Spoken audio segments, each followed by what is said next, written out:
आप सभी भाई बहनों का आध्यात्मिक ज्ञानात्मक चैनल की संध्या बेला ज्ञान कक्षा में एक बार फिर स्वागत है।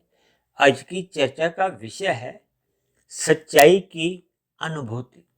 देखिए, सच्चाई शब्द एक नित्य तत्व से बनता है। सच्चाई शब्द से अभिप्राय सत्य से लिया जाता है, जिसका देखिए कोई कारण नहीं होता, उसको सच कहा जाता है। सच का अभिप्राय उसका कोई भूतकाल, वर्तमान, भविष्य नहीं है। ये सभी स्थितियों पर अक्सर हम चर्चाएं करते आए हैं। शास्त्रों में तो देखिए बार बार केवल तीन ही तत्वों की चर्चा आती है: भगवान, आत्मा, ये दोनों चेतन सत्य है, नित्य सत्य है। और ये जो माया है, माया के तीन गुण हैं: तमोगुण, रजोगुण और सत्वगुण। ये भी एक नित्य सत्य है, लेकिन अंतर केवल इतना ही है कि ये तीन गुण जड़ हैं। जड़ का अभिप्राय जैसे हम यंत्रों से लेते हैं ना, कि यंत्र अपने आप कोई कार्य नहीं करते जब तक उसमें कोई शक्ति का प्रवाह, शक्ति का अभिप्राय चेतन सत्ता से होता है। आत्मा एक चेतन सत्ता है। जैसे आपकी हमारे शरीर चलते फिरते नजर आते हैं, और यही जब आत्मा परमात्मा की शक्तियां निकल जाती हैं तो यही फिर मृत्यु के समान एक शव पड़ा होता है। क्योंकि आज हमने देखिए सच्चाई के साथ एक अनुभूति शब्द लिखा है। अनुभूति और एक अनुभव शब्द, इन दोनों में देखिए एक साधारण स्तर पर तो कोई अंतर दिखाई नहीं देता, लेकिन जब हम इनके सूक्ष्म अर्थों की ओर हम थोड़ा चिंतन करते हैं तो अनुभव का अभिप्राय देखिए माया से है, प्रकृति के गुणों से है। आपके हमारे जीवन में देखिए कितने ही सुख और दुख के एक अनुभव आपके हमारे जीवन में बने रहते हैं। हम सुख भी भोगते हैं, दुख भी भोगते हैं। इन दोनों ही स्थितियों का आपको हमें एक जीवन में अनुभव होता रहता है।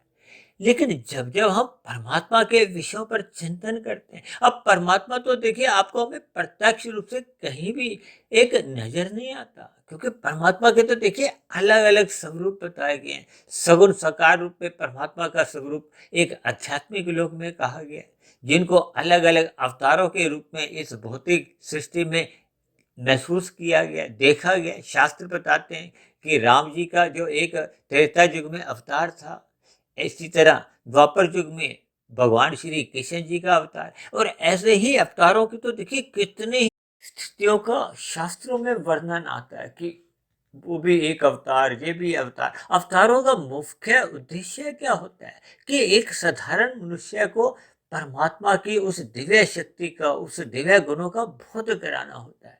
क्योंकि इस संसार में देखिए जब जब धर्म की हानि होने लगती है, अधर्मी लोगों का बोलबाला होने लगता है, साधु लोगों के साथ देखिए अधर्मी लोग, राक्षस लोग अनीतिगत कार्य करने लगते हैं, उनको दुख पहुंचाने लगते हैं, तब ऐसी स्थिति विशेष में परमात्मा कहते हैं कि मैं बार बार अवतार लेता हूँ। अवतार लेने का अभिप्राय देखिए एक स्थूल स्थिति से होता है। इसीलिए बार बार कहा जाता है कि शास्त्रों का अध्ययन करो, ब्रह्म मुहूर्त में उठो। जब तक मनुष्य योनि पाकर हम अपने मिले हुए जीवन के महत्व को समझते नहीं, क्योंकि मनुष्य योनि में ही हम शास्त्रों का अध्ययन करते हुए इस जन्म मरण के बंधन से अपने आप को मुक्त करने का एक रास्ता ढूंढ सकते हैं। भगवान श्री कृष्ण ने यही तीन रास्ते समझाए हैं। ये योग की स्थिति है। योग की स्थिति का अभिप्राय देखिए आत्मा और परमात्मा की एक सम्मुखता से लिया जाता है। जब जब मनुष्य देखिए निष्काम भाव से कर्म करता हुआ इस माया से एक ज्ञान पूर्वक वैराग्य करने लगता है, तो फिर वो योग की स्थितियां उत्पन्न होती हैं। योग की स्थितियों का अभिप्राय ही उस अनुभूति से लिया जाता है। मैंने अभी आरंभ में ही कहा ना, हम प्रकृति के पदार्थों का जब जब हम भोग करते हैं, और भोग हम केवल सुख पाने के लिए करते हैं, क्योंकि ये आत्मा का एक स्वभाव है, एक दिव्य गुण है कि कोई भी आत्मा हो, चाहे वो पक्षी में हो, चाहे वो पशु योनियों में हो, चाहे कीड़े मकोड़े में ही हो, सभी की सभी आत्माओं का एक समान गुण है, एक समान स्वभाव है कि वो सदा ही सुख पाने की ओर प्रवृत्त होती है, सुख पाने की उनकी प्रवृत्ति बनी होती है। अब संसार में भी देखिए, यदि आपको में 70 रुपए का कोई सुख मिल रहा है, यदि आपके हमारे पास 200 रुपए का सुख आता है, तो हम 70 रुपए के सुख को छोड़ देते हैं, फिर हम 200 रुपए के सुख को पकड़ते हैं। और जब आपके हमारे पास एक ऐसा विकल्प आता है कि 400 रुपए का सुख है, तो फिर हम वो 200 रुपये वाला सुख भी छोड़ देते हैं, फिर हम 400 रुपये का सुख पकड़ते हैं। ये सभी स्थितियां आपके हमारे जीवन के अनुभव में बनी रहती हैं। और मुझे तो अब ऐसे कॉलेज के दिनों की भी कुछ ऐसी याद आ रही है कि हम एक बस में जब बैठे होते थे, उसमें यदि थोड़ी एक अधिक भीड़ होती थी और पीछे ही वही बस उसी रूट की कोई खाली आ रही होती थी, तो हम उस को हम छोड़कर उस खाली वाली बस में बैठ जाते थे। क्योंकि ये मनुष्य का एक स्वभाव है कि मनुष्य बड़े से बड़ा सुख चाहता है। और इसी को ही शास्त्रों में देखिए, बड़े से बड़ा सुख, जिसमें हम दुख नहीं चाहते। क्योंकि दुख तो देखिए कोई भी मनुष्य नहीं चाहता, चाहे कोई कीड़ा मकोड़ा हो, पक्षी हो, पशु हो। और इंसान तो देखिए बुद्धि के स्तर पर एक विकसित योनि मानेगी। कोई भी मनुष्य देखिए दुख नहीं चाहता, हम परम सुख चाहते हैं। उस सुख में कहीं भी कोई हरस्या नहीं हो, कमजोरी ना आए, वो सुख बढ़ता जाए, या उसमें दुख का लेश मात्र भी ना हो। तो ये सभी स्थितियां शास्त्रों में देखिए आनंद की स्थितियां समझाएगी। क्योंकि माया तो देखिए द्वैत है, यहाँ सुख और दुख दो स्थितियां बनी रहती हैं। गर्मी सर्दी, मान अपमान, लाभ हानि, हार जीत, ये सभी स्थितियां देखिए एक द्वैत की मानी गई।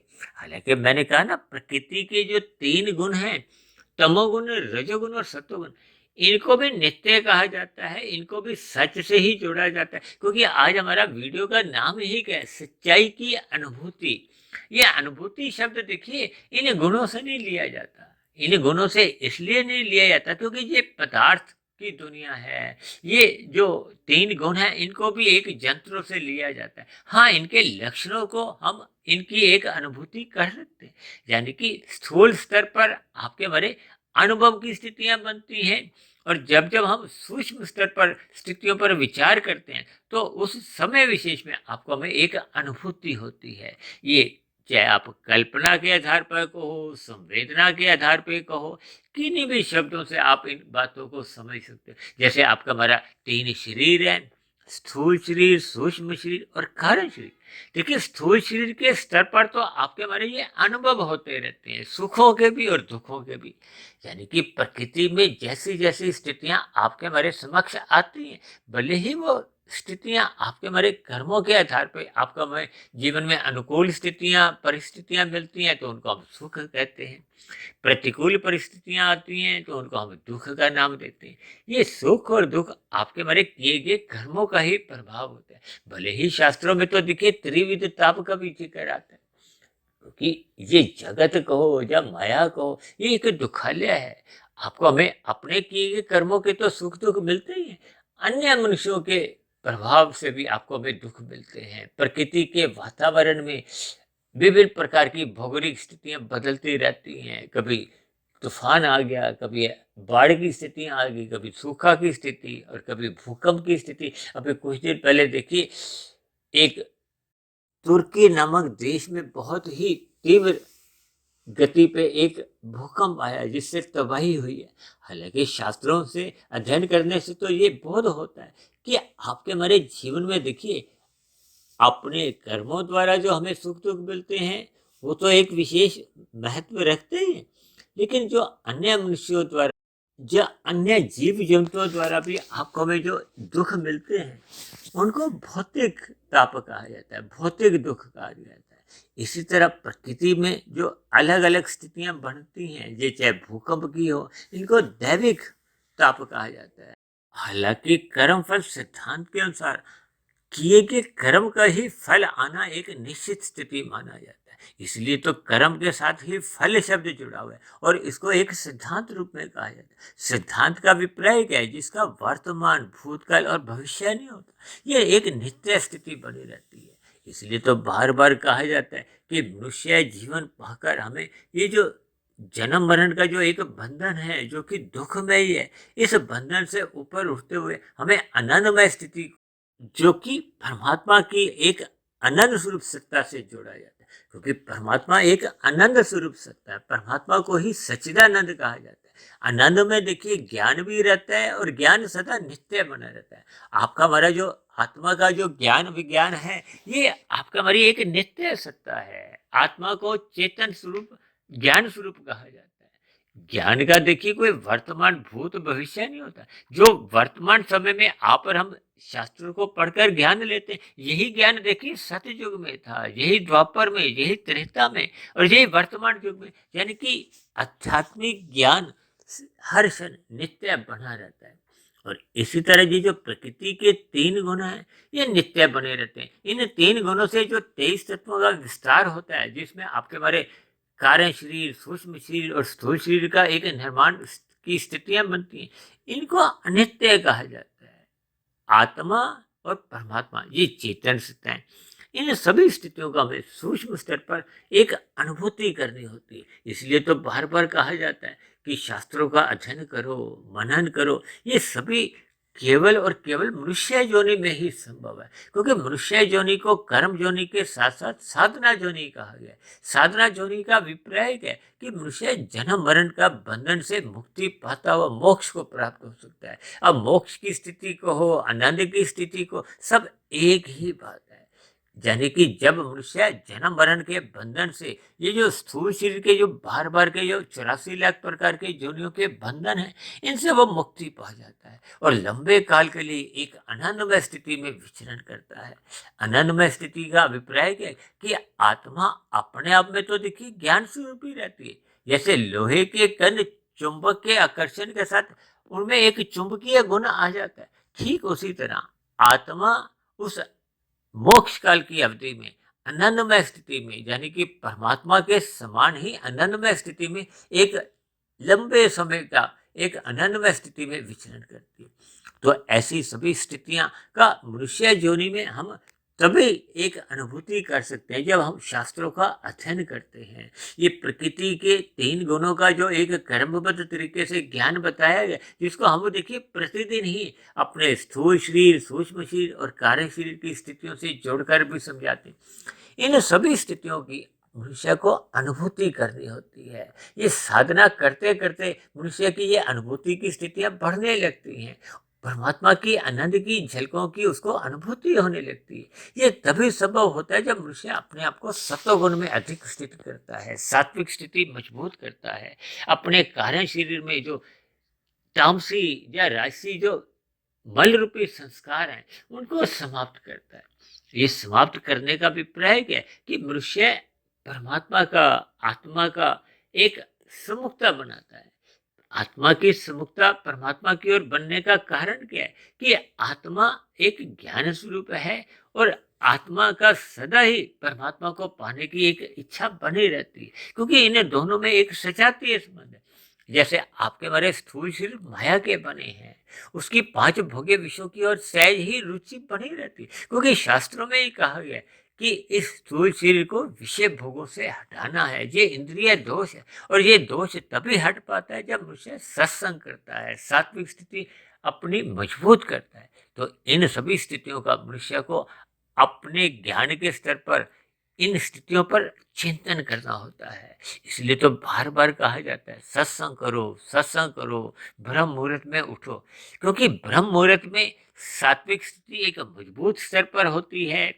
परमात्मा की आनंद की झलके कहो, परमात्मा की अनुभूति आपको में ब्रह्म मुहूर्त में सही से होने की एक स्थितियां बनती है। जबकि रजोगुण में देखिए हम संसार से जुड़ते हैं, 5 विषय भोगों की प्राप्ति के लिए क्रियाएं करते हैं। उन क्रियाओं में आपके हमारे जो एक एकाग्रता है वो विभिन्न विषयों में बंटने लगती है। विभिन्न विषयों में बंटने से फिर आपको हमें परमात्मा की अनुभूति का कोई बोध नहीं होता। तब ऐसी स्थिति विशेष में मनुष्य संसारी सुखों को अपने अनुभव में लेना चाहता है, उनको भोगना चाहता है। ये सभी स्थितियां देखिए स्थूल शरीर के स्तर पर देखी जाती है।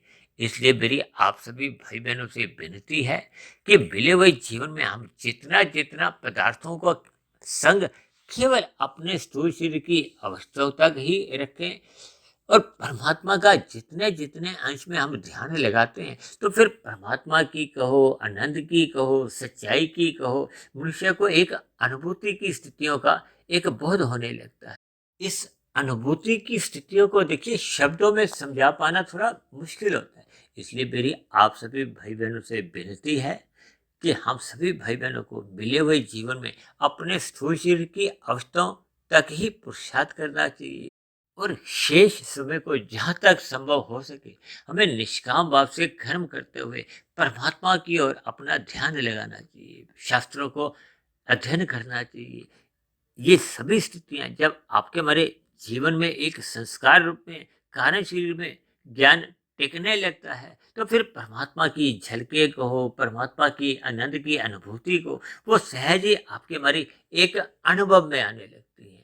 अनुभव में आने का अभिप्राय क्या है कि जैसे आप और हम देखिए स्थूल शरीर के स्तर पर प्रकृति के पदार्थों के सुख का अनुभव करते हैं, ठीक उसी तरह आत्मा के स्तर पर कहो, मन के स्तर पर कहो, आपके हमें परमात्मा की जो आनंद की झलकों का अनुभूति के साथ साथ वो फिर आपके हमारे एक अनुभव का हिस्सा बनने लगती है।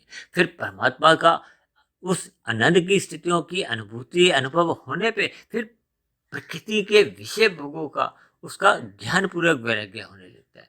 और ज्ञानपूर्वक वैराग्य से ही फिर मनुष्य की देखिए प्रकृति के जो पदार्थों के प्रति जो एक सकामता है वो समाप्त हो जाती है। उसके जीवन में कर्म योग की स्थिति बनी रहती है, फिर कर्म योग के बाद ज्ञान योग की, फिर ज्ञान योग के बाद भक्ति योग की स्थिति नित्य निरंतर बनी रहने से वो आध्यात्मिक उन्नति उसकी निरंतर अग्रसर होती जाती है, यानी कि कारण शरीर शुद्ध होता जाता है। और एक ऐसी स्थिति बन जाती है जब वो मायातीत की स्थिति, यानी कि कारण शरीर में अज्ञानता के विषय भोगों के बुरे संस्कार पूर्ण रूप से दग्ध बीज हो जाते हैं। क्योंकि जब संस्कार दग्ध बीज हो जाते हैं तो फिर उस मन बुद्धि के स्तर पर किसी भी प्रकार की कोई वृत्तियां नहीं उठती।